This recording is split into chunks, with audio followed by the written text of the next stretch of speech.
Ganpati Bappa Moria. Welcome back to my channel. Mayam ngasidi ko Ganesh Mandir lakpane ngasina aloiba numiki nongma mangini ko. Haidi aloiba haise kanagumba amna numit 13 gum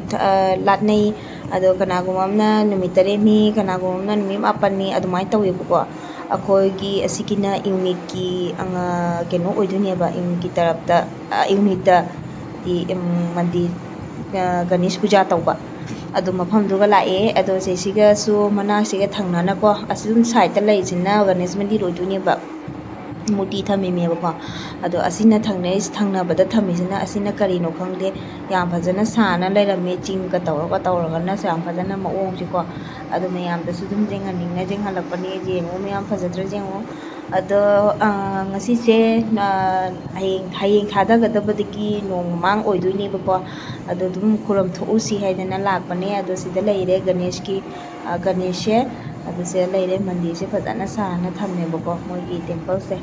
ado jengo se su nupi maya mama se moisu photo kapna ribane arti ka se pairaga acting ga tawraga ko ado sidana maya mama jagoi sanaba jagoi di nete ha jagoi ka sana to ni ba ko ado jagoi di sa kiroi asi arti hana tawkidu ni ba ko ado ichanupa su ai husband su leire sida ichanupa ahanna sonda leire do masu jagoi sabagi sem sana leire se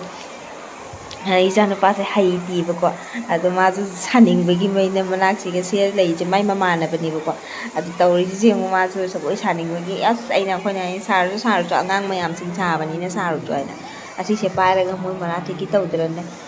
adumain tawraga saduni ba ko adu angang amana sari se ko sumaina maong tawduni ba ado dhol jere khini ba ko ado mayam se sumjing minasi mate kama jagoi saba angang singi loraga ado egi mathang nupi kangu gi lakane mathang nupa kangu gi adumain tawni ba ko ado mayam jing minasi